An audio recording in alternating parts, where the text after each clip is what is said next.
Word of Mouth is an adult story time presented by the Juliet Hampton Morgan Memorial Library. New stories are posted every month on the second Sunday at 2:30 p.m. If you enjoyed today's program, please consider liking and subscribing to our YouTube page or following our Facebook. As a reminder, some stories contain adult language and content. It is recommended you review stories before allowing younger audiences to listen. Hello, friends. Welcome to the Morgan Library's Word of Mouth. It is October, which means it's spooky month. And for this month, I know our Classics Cut program is having a dramatic reading of Frankenstein. So for my single word of mouth this month, I have decided to catch up on the second of the greatest horror novels of all time, Bram Stoker's 1897 copy of Dracula. This is one of the greatest horror novels of all time, specifically one of the best vampire stories of all time. And it's something that we continually go back and forth with the character of Count Dracula, one of the most filmed and played characters of all time. And Stoker wrote this book in the epistolary form, which means he wrote it in a series of journals and letters, which some readers modern might find difficult to deal with, but I like to think of it as reading someone's diary and these things that are happening to them and the odd, horrible things that are going on that they won't tell anyone else, but they will tell you. So we're having a dramatic reading today of the first two chapters of Bram Stoker's Dracula, which is available in all our libraries. Come and have a copy. So, without further ado, Chapter 1. Jonathan Harker's Journal, kept in shorthand. 3rd May, Bistritz. Left Munich at 8:35 p.m. on 1st May, arriving at Vienna early next morning. Should have arrived at 6:46, but train was an hour late. Budapest seems a wonderful place, from the glimpse which I got of it from the train and the little I could walk through the streets. I feared to go very far from the station, as we arrived late, and would start as near the correct time as possible. The impression I had was that we were leaving the west and entering the east, the most western of splendid bridges over the Danube, which is here of noble width and depth, took us among the traditions of Turkish rule. We left in pretty good time, and after came nightfall to Klausenburg. Here I stopped for the night at the Hotel Royal. I had for dinner, or rather supper, a chicken done up some way with red pepper, which was very good but thirsty. Mim, get recipe for Mina. I asked the waiter, and he said it was called paprika Hindel, and that as it was a national dish, I should be able to get it anywhere along the Carpathians. I found my smattering of German very useful here. Indeed, I don't know how I should be able to get on without it. Having had some time at my disposal when in London, I had visited the British Museum, and made search among the books and maps in the library regarding Transylvania. It had struck me that some foreknowledge of the country could hardly fail to have some import in deal with a nobleman of that country. I find that the district he named is in the extreme east of the country, just on the borders of 3 states, Transylvania, Moldavia, and Bukovina, in the midst of the Carpathian Mountains, one of the wildest and least known portions of Europe. I was not able to light on any map or work giving the exact locality of the Castle Dracula, as there are no maps of this country as yet to compare with our own Ordnance Survey maps, but I found that Bistritz, the post town named by Count Dracula, is a fairly well-known place. I shall enter here some of my notes, as they may refresh my memory when I talk over my travels with Mina. In the population of Transylvania, there are 4 distinct nationalities: Saxons in the south, and mixed with them the Valakhs, who are descendants of the Dacians, Magyars in the east, and Skekles in the east and north. I am going among the latter, who claim to be descended from Attila and the Huns. This may be so, for when the Magyars conquered the country in the 11th century, they found the Huns settled in it. I read that every known superstition in the world is gathered into the horseshoe of the Carpathians, as if it were the center of some sort of imaginative whirlpool. If so, my stay may be very interesting. Mim, I must ask the Count about all of them. I did not sleep well, though my bed was comfortable enough, for I had all sorts of queer dreams. There was a dog howling all night under my window, which may have had something to do with it, or it may have been the paprika, for I had to drink up all the water in my carafe, and was still thirsty. Towards morning I slept, and was wakened by the continuous knocking at my door, so I guess I must have been sleeping soundly then. I had for breakfast more paprika, and a sort of porridge of maize flour, which they said was mabaliga, and eggplant stuffed with forcemeat, a very excellent dish, which they call impletata. Mim, get recipe for this also. I had to hurry breakfast, for the train started a little before 8, or rather it ought to have done so, for after rushing to the station at 7:30, I had to sit in the carriage for more than an hour before we began to move. It seems to me that the further east you go, the more unpunctual are the trains. What ought they to be in China? All day long we seemed to dawdle through a country which was full of beauty of every kind. Sometimes we saw little towns or castles on the top of steep hills, such as we see in old missals. Sometimes we ran by rivers and streams which seemed from the wide, stony margin on each side of them to be subject to great.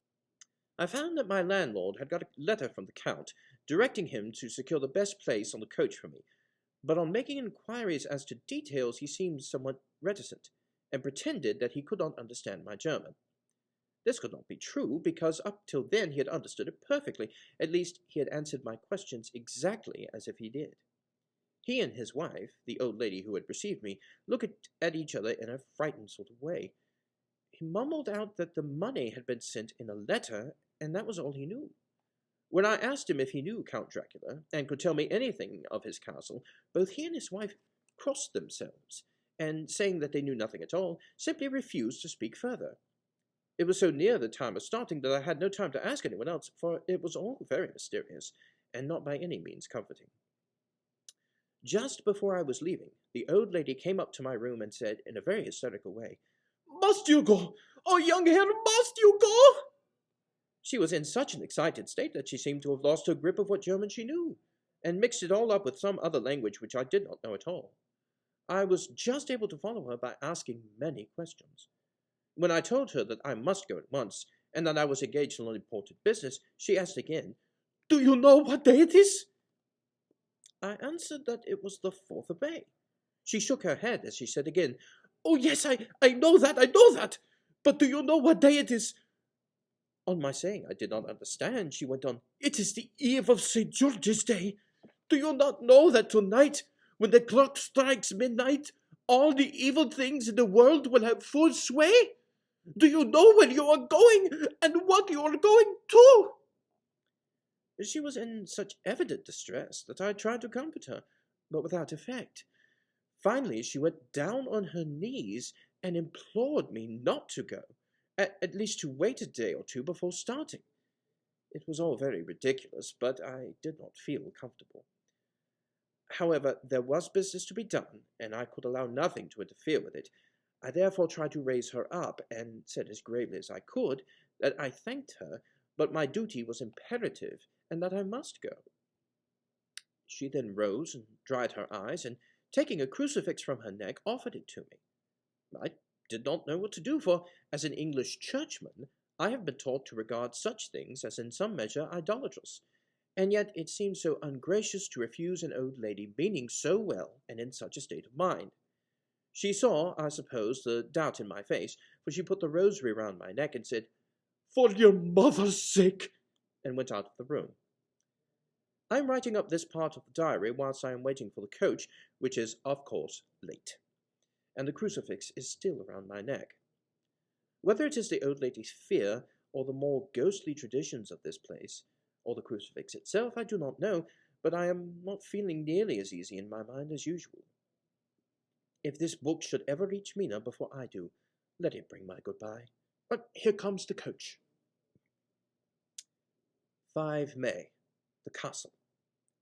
The grey of the morning has passed, and the sun is high over the distant horizon, which seems jagged, whether with trees or hills I know not, for it is so far off that big things and little are mixed. I am not sleepy, and as I am not to be called till I awake, naturally I write till sleep comes.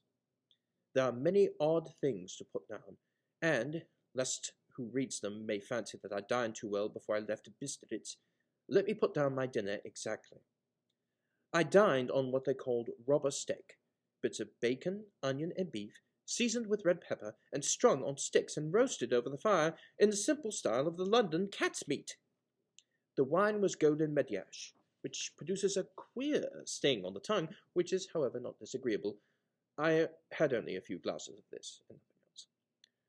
When I got on the coach, the driver had evidently not taken his seat, and I saw him talking with the landlady.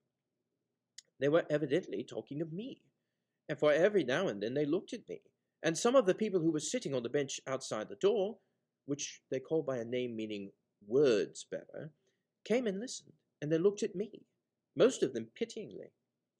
I could hear a lot of words often repeated, queer words, for there were many nationalities in the crowd, so I quietly got my polyglot dictionary from my bag and looked them up.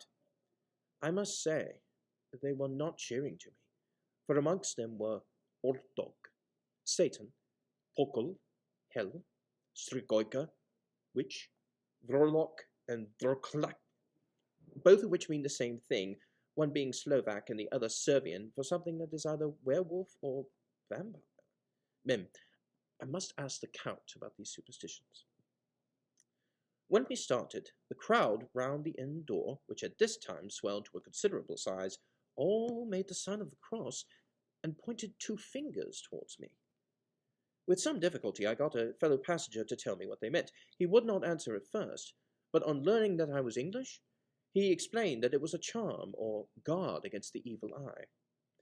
This was not very pleasant to me, just starting for an unknown place to meet an unknown man, but everyone seemed so kind-hearted, and so sorrowful, and so sympathetic that I could not but be touched. I shall never forget the last glimpse I had of the inn-yard, and its crowd of picturesque figures, all crossing themselves as they stood round the wide archway, with its background of rich foliage of oleander and orange trees and green tubs clustered in the centre of the yard.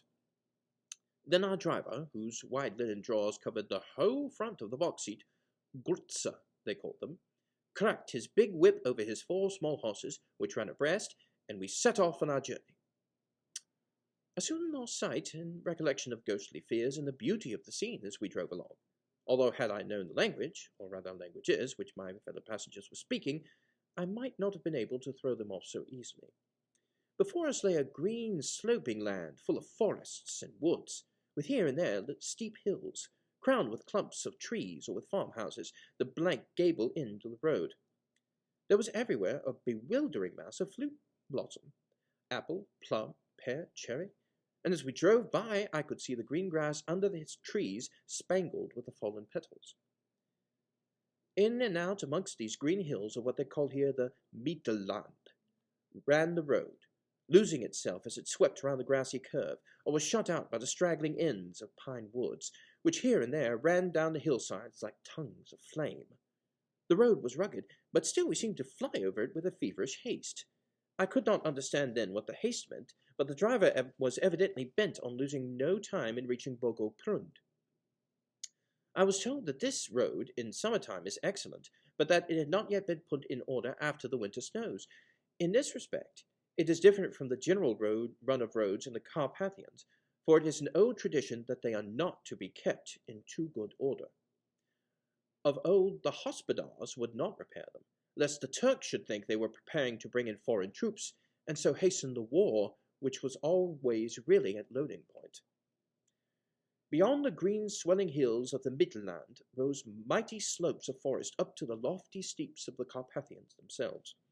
Right and left of us they towered, with the afternoon sun falling full upon them and bringing out all the glorious colours of this beautiful range, deep blue and purple in the shadows of the peaks, green and brown where grass and rock mingled, and an endless perspective of jagged rock and pointed crags, till they themselves were lost in the distance, where the snowy peaks rose grandly. Here and there seemed mighty rifts in the mountains, through which, as the sun began to sink, we saw now and again the white gleam of falling water. One of my companions touched my arm as we swept round the base of the hill and opened up the lofty, snow-covered peak of a mountain, which seemed, as we wound on our serpentine way, to be right before us. "Look! Ist it Sack? God's seat!" And he crossed himself reverently. As we wound on our endless way, and the sun sank lower and lower behind us, the shadows of the evening began to creep round us. This was emphasized by the fact that the snowy mountaintops still held the sunset, and seemed to glow out with a delicate, cool pink. Here and there we passed Czechs and Slovaks, all in picturesque attire, but I noticed that goiter was painfully prevalent. By the roadside were many crosses, and as we swept by, my companions all crossed themselves again. Here and there was a peasant man or woman kneeling before a shrine, who did not even turn round as we approached, but seemed in the self-surrender of devotion to have neither eyes nor ears for the outer world. There were many things new to me, for instance, hayricks in the trees, and here and there very beautiful masses of weeping birch, their white stems shining like silver through the delicate green of the leaves.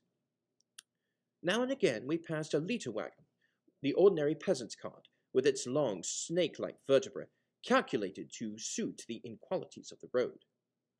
On this were sure to be seated quite a group of homecoming peasants, the Czechs with their white, and the Slovaks with their coloured sheepskins, the latter bearing lance-fashion their long staves, with axe at the end. As evening fell, it began to get very cold, and the growing twilight seemed to merge into one dark mistiness the gloom of the trees.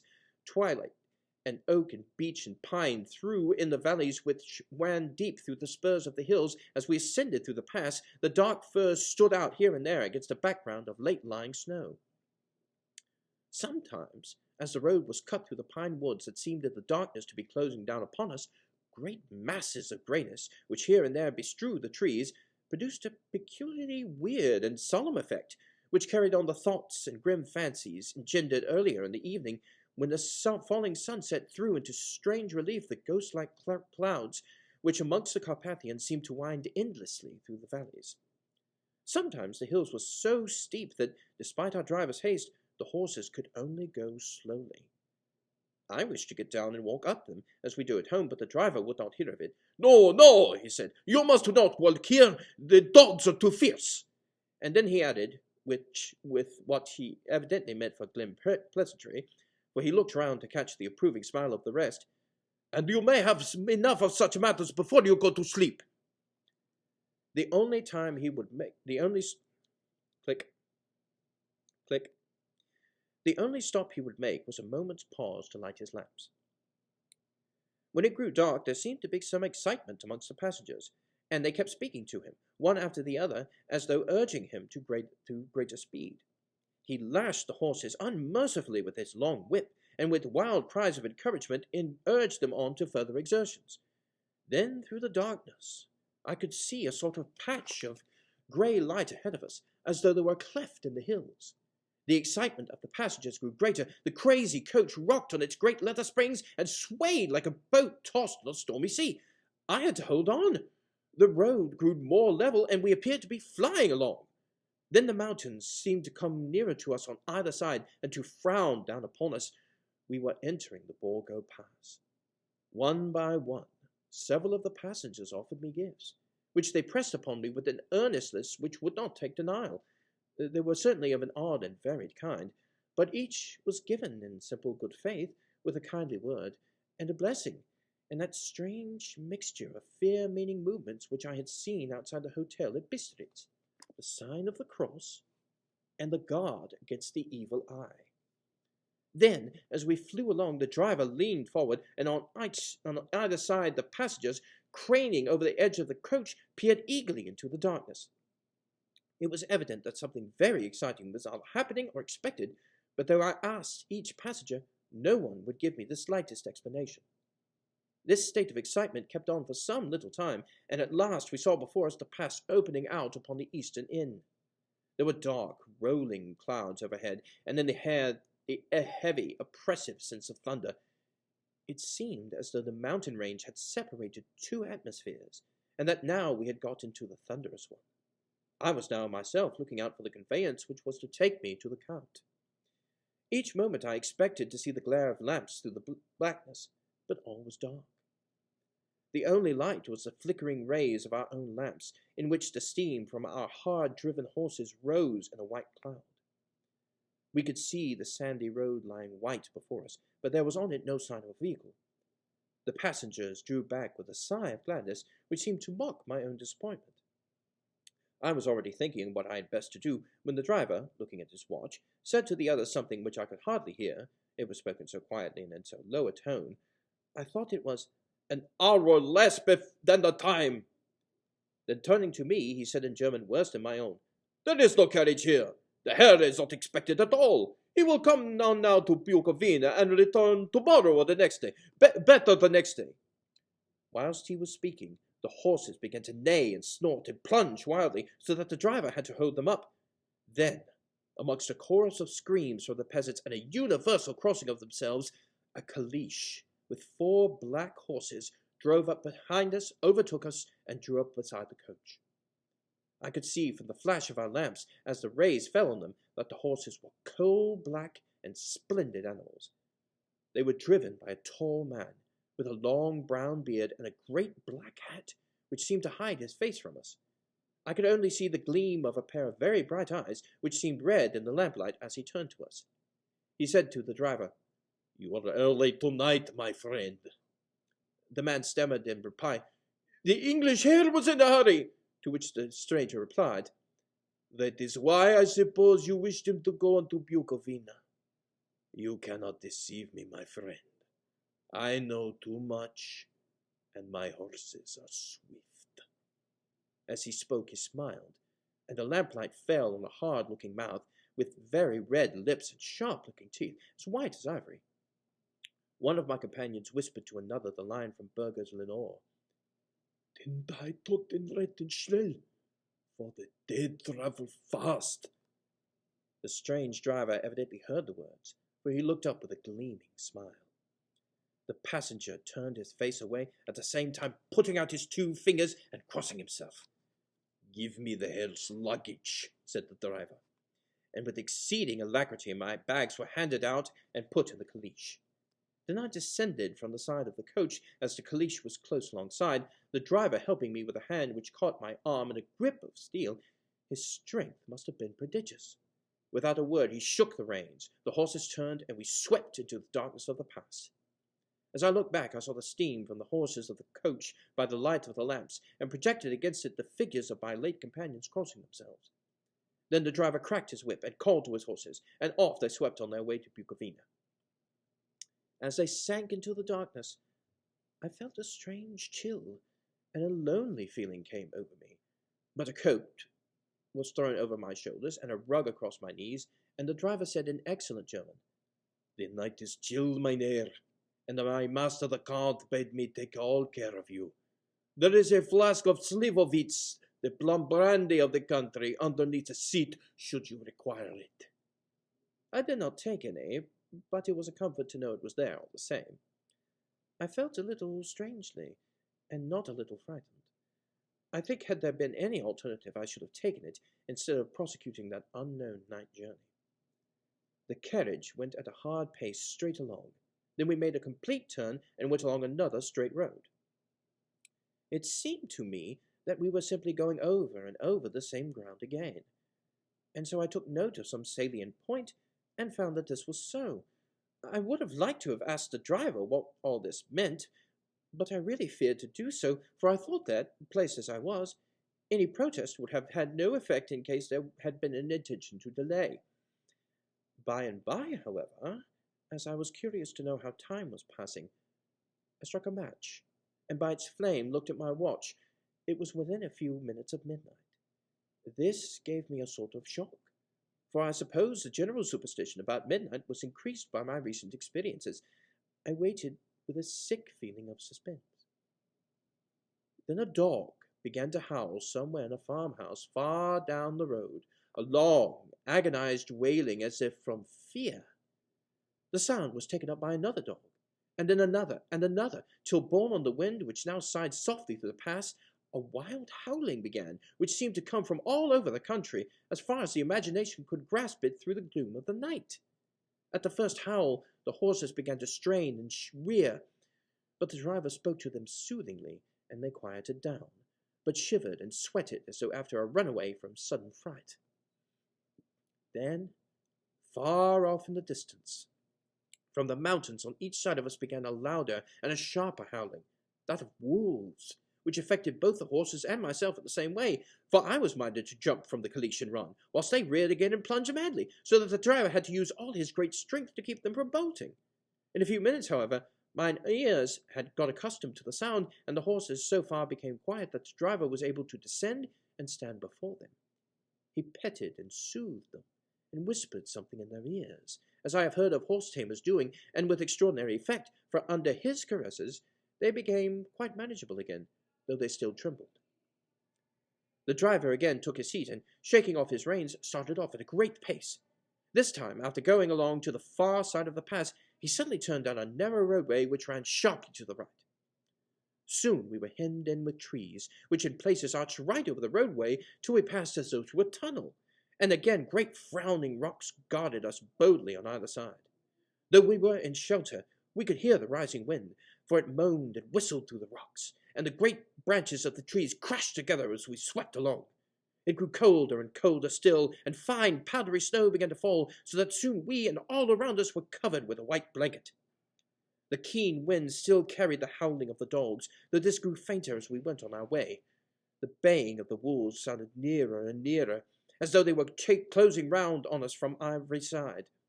I grew dreadfully afraid, and the horses shared my fear, but the driver was not in the least disturbed. He kept turning his head to left and right, but I could not see anything through the darkness. Suddenly, away on our left, I saw a faint flickering blue flame. The driver saw it at the same moment. He at once checked the horses, and jumping to the ground, disappeared into the darkness. I did not know what to do, the less as the howling of the wolves grew closer, but while I wondered, the driver suddenly appeared again, and without a word took his seat, and we resumed our journey. I think I must have fallen asleep and kept dreaming of the incident, for it seemed to be repeated endlessly, and now looking back, it is like a sort of awful nightmare. Once the flame appeared so near the road that even in the darkness around us I could watch the driver's motions. He went rapidly to where the blue flame arose. It must have been very faint, for it did not seem to illumine the place around us at all, and gathering a few stones, formed them into some sort of device. Once there appeared a strange optical effect. When he stood between me and the flame, he did not obstruct it, for I could see its ghostly flicker all the same.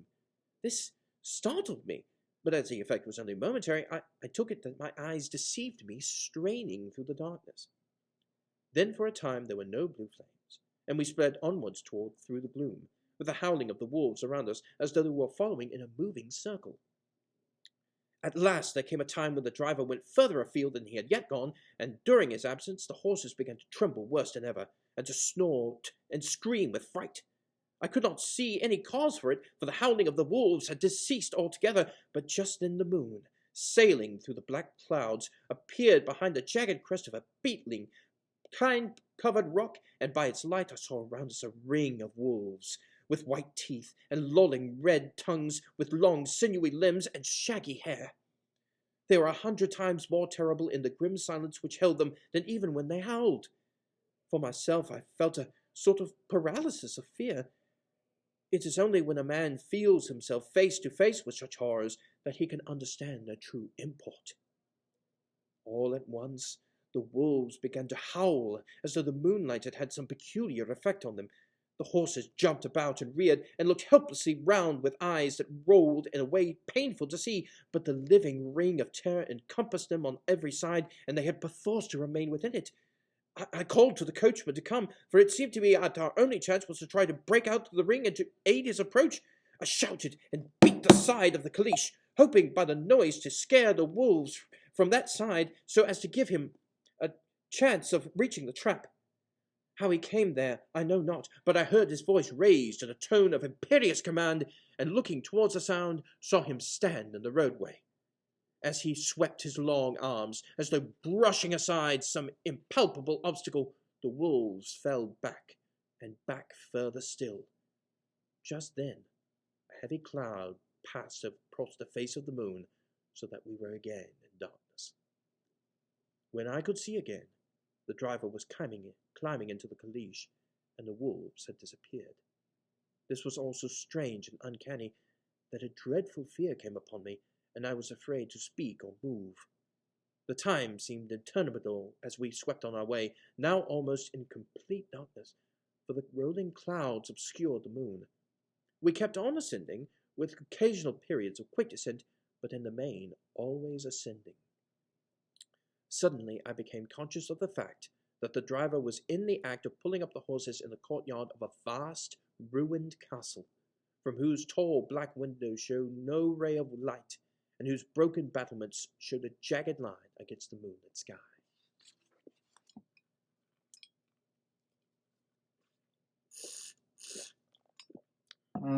Chapter 2.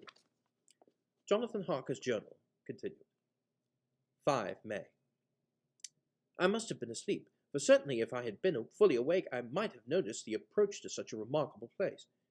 In the gloom the courtyard looked of considerable size, and as several dark ways led from it under great round arches, it perhaps seemed bigger than it really is. I have not yet been able to see it by daylight. When the cliche stopped, the driver jumped down and held out his hand to assist me to alight. Again, I could not but notice his prodigious strength. His hand actually seemed like a steel vice that could have crushed mine if he had chosen. Then he took out my traps and placed them on the ground beside me as I stood close to a great door, old and studded with large iron nails, and set in a projecting doorway of massive stone. I could see even in the dim light that the stone was massively carved, but that the carving had been much worn by time and weather. As I stood, the driver jumped again into his seat and shook the reins. The horses started forward, and trap and all disappeared down one of the dark openings. I stood in silence where I was, for I did not know what to do. Of bell or knocker there was no sign. Through these frowning walls and dark window openings it was not likely that my voice could penetrate. The time I waited seemed endless, and I felt doubts and fears crowding upon me. What sort of place had I come to, and among what people? What sort of grim adventure was it on that I had embarked? Was this a customary incident in the life of a solicitor's clerk sent out to explain the purchase of a London estate to a foreigner? Solicitor's clerk. Mina would not like that. Solicitor.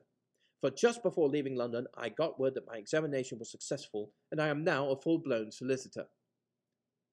I began to rub my eyes and pinch myself to see if I was awake. It all seemed like a horrible nightmare to me, and I expected that I should suddenly awake and find myself at home with the dawn struggling in through the windows, and as I now... Click. Click. It all seemed like a horrible nightmare to me, and I expected that I should suddenly awake and find myself at home with the dawn struggling in through the windows, as I had now and again felt in the morning after a day of overwork. But my flesh answered the pinching test, and my eyes were not to be deceived. I was indeed awake, and among the Carpathians. All I could do now was to be patient, and to await the coming of the morning. Just as I had come to this conclusion, I heard a heavy step approaching behind the great door, and saw through the chinks the gleam of a coming light. Then there was a sound of rattling chains, and the clanking of massive bolts drawn back. A key was turned with a loud grating noise of long disuse, and the great door swung back. Within stood a tall old man, clean-shaven save for a long white moustache, and clad in black from head to foot, without a single speck of colour about him anywhere. He held in his hand an antique silver lamp, in which the flame burned without chimney or globe of any kind, throwing long, quivering shadows as it flickered in the draught of the open door. The old man motioned me in with his right hand with a courtly gesture, saying in excellent English, but with a strange intonation, "Welcome to my house. Enter freely and of your own will." He made no motion of stepping to meet me, but stood like a statue, as though his gesture of welcome had fixed him into stone. The instant, however, that I had stepped over the threshold, he moved impulsively forward, and holding out his hand, grasped mine with a strength which made me wince, an effect which was not lessened by the fact that it seemed as cold as ice, more like the hand of a dead than a living man. Again he said, "Welcome to my house. Come freely, go safely, and leave some of the happiness you bring." The strength of the handshake was so much akin to that which I had noticed in the driver, whose face I had not seen, that for a moment I doubted if it were not the same person to whom I was speaking. To make sure, I said interrogatively, "Count Dracula?" He bowed in a courtly way as he replied, "I am Dracula, and I bid you welcome, Mr. Harker, to my house. Come in, the night air is chill, and you must need to eat and rest." As he was speaking, he put the lamp on a bracket on the wall, and stepping out, took my luggage. He had carried it in before I could forestall him. I protested, but he said, "Nay, sir, you are my guest. It is late, and my people are not available. Let me see to your comfort myself." He insisted on carrying my traps along the passage, and then up a great winding stair, and along another great passage on whose stone floor our steps rang heavily.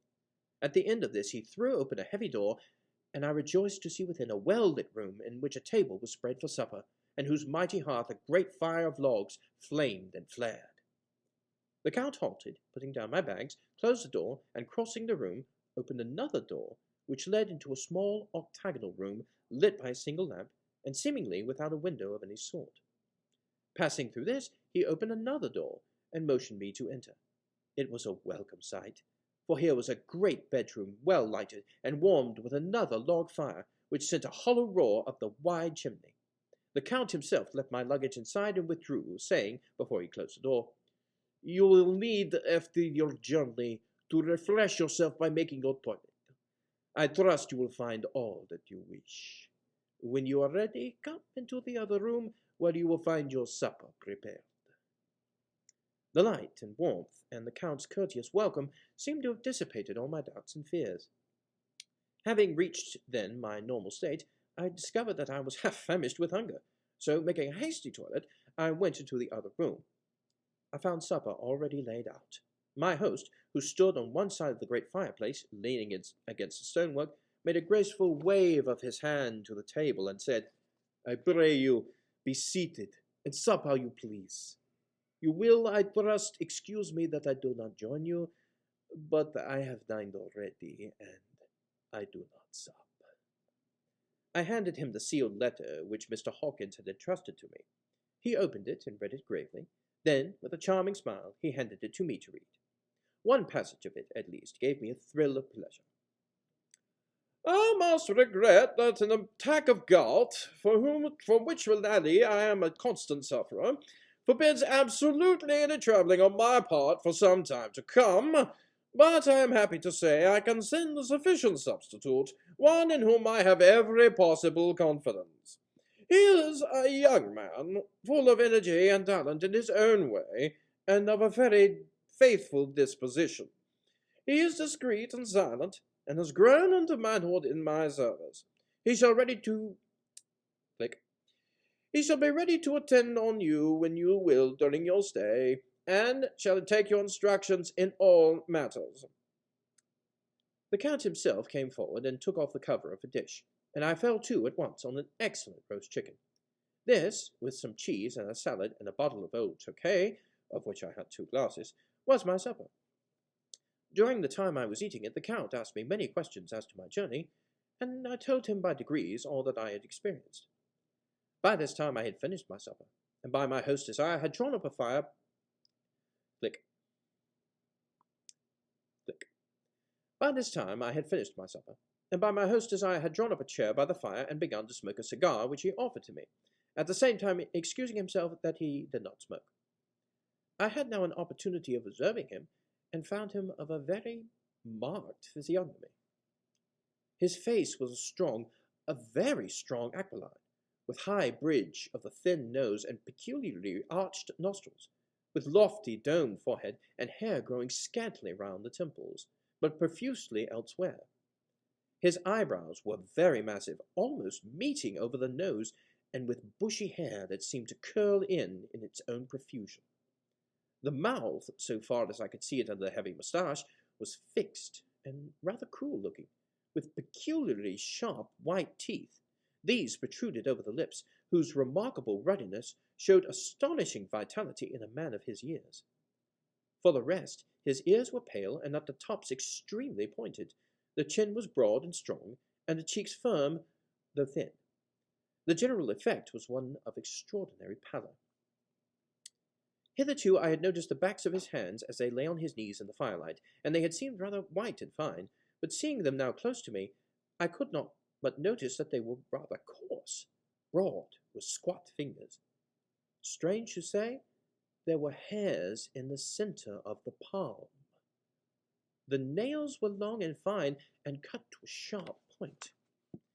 As the Count leaned over me and his hands touched me, I could not repress a shudder.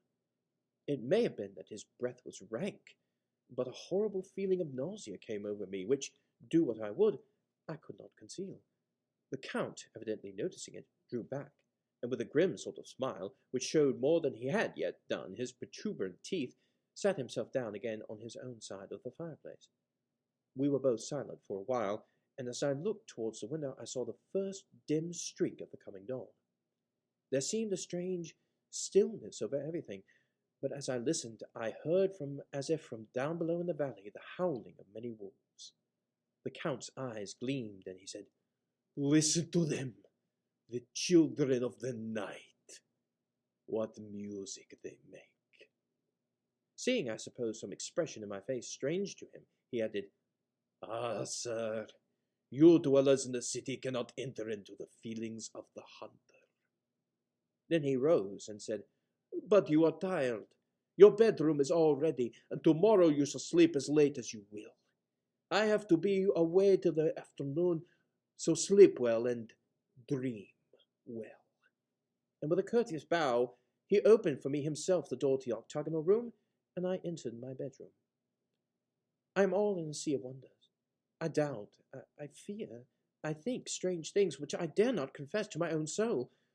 God keep me, if only for the sake of those dear to me. 7 May. It is again early morning, but I have rested and enjoyed the last 24 hours. I slept till late in the day, and awoke of my own accord. When I had dressed myself, I went into the room where we had supped, and found a cold breakfast laid out, with coffee kept hot by the pot being placed on the hearth. There was a card on the table, on which was written, "I have to be absent for a while. Do not wait for me. D." So I set to and enjoyed a hearty meal. When I had done, I looked for a bell so that I could let the servants know I had finished, but I could not find one. There are certainly odd deficiencies in the house, considering the extraordinary evidences of wealth which are around me. The table service is of gold, and so beautifully wrought that it must be of immense value. The curtains and upholstery of the chairs and sofas, and the hangings of my bed, are of the costliest and most beautiful fabrics, and must have been of immense value when they were made, for they are centuries old, though in excellent order. I saw something like them in Hampton Court, but there they were worn and frayed and moth-eaten. But still, in none of the rooms is there a mirror. There's not even a toilet glass on my table, and I had to get the little shaving glass from my bag before I could either shave or brush my hair. I have not yet seen a servant anywhere, or heard a sound near the castle except the howling of wolves. When I had finished my meal, I do not know whether to call it breakfast or dinner, for it was between 5 and 6 o'clock when I had it, I looked about for something to read, for I did not like to go about the castle until I had asked the Count's permission. There was absolutely nothing in the room, book, newspaper, or even writing materials, so I opened another door in the room and found a sort of library. The door opposite mine I tried, but found it locked. But in the library I found, to my great delight, a vast number of English books, whole shelves full of them, and bound volumes of magazines and newspapers. A table in the centre was littered with English magazines and newspapers, though none of them were of very recent date. The books were of the most varied kind: history, geography, politics, political economy, botany, geology, law, all relating to England and English life and customs and manners. There were even such books of reference as the London Directory, the Red and Blue Books, Whitaker's Almanac, the Army and Navy List, and, it somehow gladdened my heart to see it, the Law List. Whilst I was looking at the books, the door opened, and the Count entered. He saluted me in a hearty way, and hoped that I had had a good night's rest. Then he went on, "I am glad you found your way in here, for I am sure there is much that will interest you. These friends," and he laid his hand on some of the books, "have been good friends to me, and for some years past, ever since I had the idea of going to London, have given me many, many hours of pleasure. Through them I have come to know your great England, and to know her is to love her. I long to go to the crowded streets of your mighty London, to be in the midst of the whirl and rush of humanity, to share its life, its change, it's death, and all that makes it is what it is. But alas, as yet I only know your tongue through books. To you, my friend, I look that I know it to speak. But, Count, I said, you know and speak English thoroughly. He bowed gravely. I thank you, my friend, for your all too flattering estimate, but yet I fear that I am a little way on the road I would travel. True, I know the grammar and the words, but yet I know not how to speak them. Indeed, I said, you speak excellently. Oh, not so, he answered. Well, I know that, did I move and speak in your London, none there are who would not know me for a stranger. That is not enough for me. Here I am noble, I am boyar, the common people know me, and I am master. But a stranger in a strange land, he is no one, men know him not, and to know not is to care not for. I am content if I am like the rest, so that no one stops if he sees me, or pause in his speaking if he hear my words, to say, Ha ha, a stranger! I have been so long master that I would be master still, or at least that none other should be master of me. You come to me not alone as agent of my friend Peter Hawkins of Exeter to tell me all about my new estate in London. You shall, I trust, rest here with me a while, so that by our talking I may learn the English intonation. And I would that you tell me when I make error, even of the smallest, in my speaking. I am sorry that I had to be away so long today, but you will, I know, forgive one who has so many important affairs in hand. Of course, I said all I could about being willing, and asked if I might come into that room when he chose. He answered, yes, certainly, and added, you may go anywhere you wish in the castle, except where the doors are locked, where of course you will not wish to go. There is a reason that all things are as they are, and did you see with my eyes and know with my knowledge, you would perhaps better understand. I said I was sure of this, and then he went on, we are in Transylvania, and Transylvania is not England. Our ways are not your ways, and there shall be to you many strange things. Nay, from what you have told me of your experiences already, you know something of what strange things here may be. This led to much conversation, and as it was evident that he wanted to talk, if only for talking's sake, I asked him many questions regarding things that had already happened to me or come within my notice. Sometimes he sheered off the subject, or turned the conversation by pretending not to understand, but generally he answered all I asked most frankly. Then, as time went on and I got somewhat bolder, I asked him of some of the strange things of the preceding night, as, for instance, why the coachman went to the places where we had seen the blue flames. Was it indeed true that they showed where gold was hidden? He then explained to me that it was a commonly held belief that on a certain night of the year, last night in fact, when all evil spirits are supposed to have unchecked sway, a blue flame is seen over any place where treasure has been concealed. That treasure has been hidden, he went on, in the region through which you came last night. There can be but little doubt, for it was the ground fought over by centuries by the Valachian, the Saxon, and the Turk. Why, there is hardly a foot of soil in all this region that has not been enriched by the blood of men, patriots or invaders. In the old days there were stirring times, when the Austrian and the Hungarian came up in hordes, and the patriots went out there to meet them, men and women, the aged and the children too, and waited their coming on the rocks above the passes, that they might sweep destruction upon them with their artificial avalanches. When the invader was triumphant, he found but little, for whatever there was had been sheltered in friendly soil. But how, said I, can it have remained so long undiscovered, when there is a sure index to it if men will but take the trouble to look? The Count smiled, and as his lips ran back over his gums, the long, sharp canine teeth showed out strangely. He answered, because your peasant is at heart a coward and a fool. Those flames only appear on one night, and on that night no man of this land will, if he can help it, stir without his doors. And, dear sir, even if he did, he would not know what to do. Why, even the peasant that you tell me of, who marked the place of the flame, would not know where to look in daylight even for his own work. You would not, I dare be sworn, be able to find these places again? There you are right, I said. I know no more than the dead where even to look for them. Then we drifted into other matters. Come, he said at last, tell me of London and of the house which you have procured for me. With an apology for my omissness, I went into my own room to get the bags from my... Click.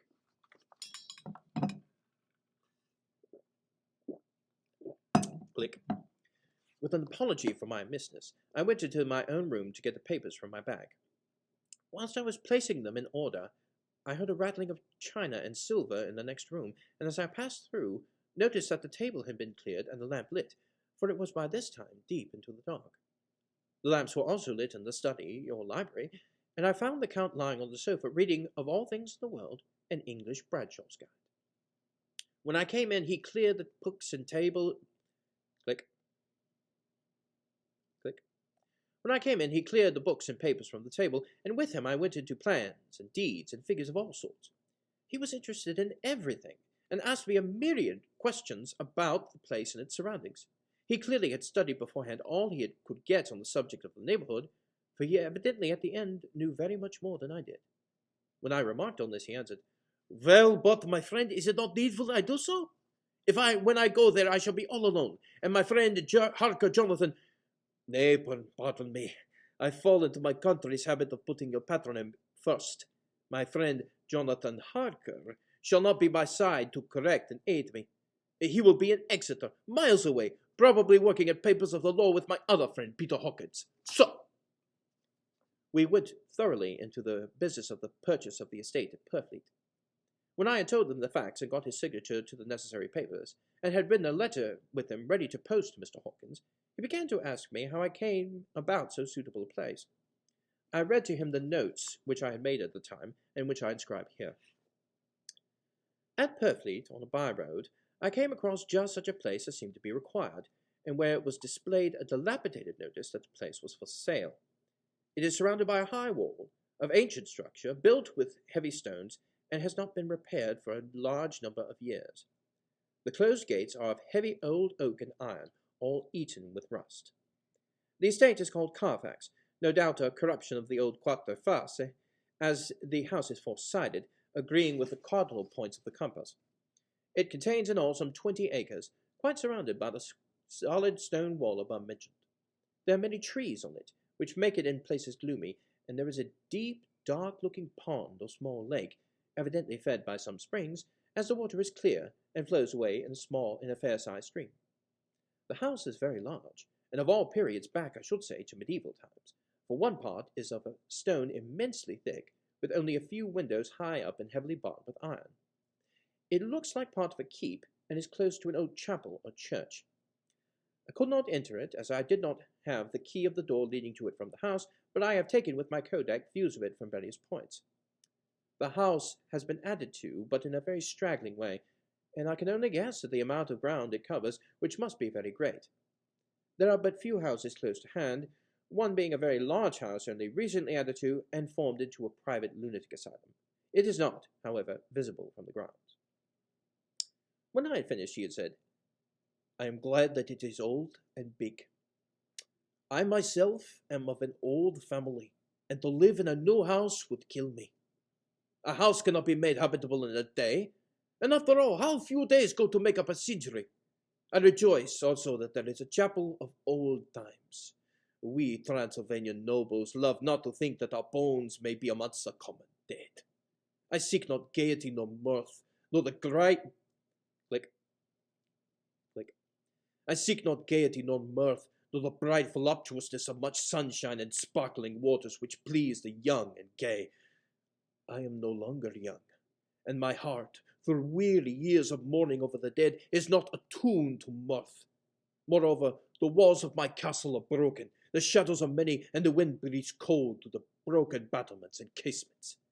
I love the shade and the shadow, and would be alone with my thoughts when I may.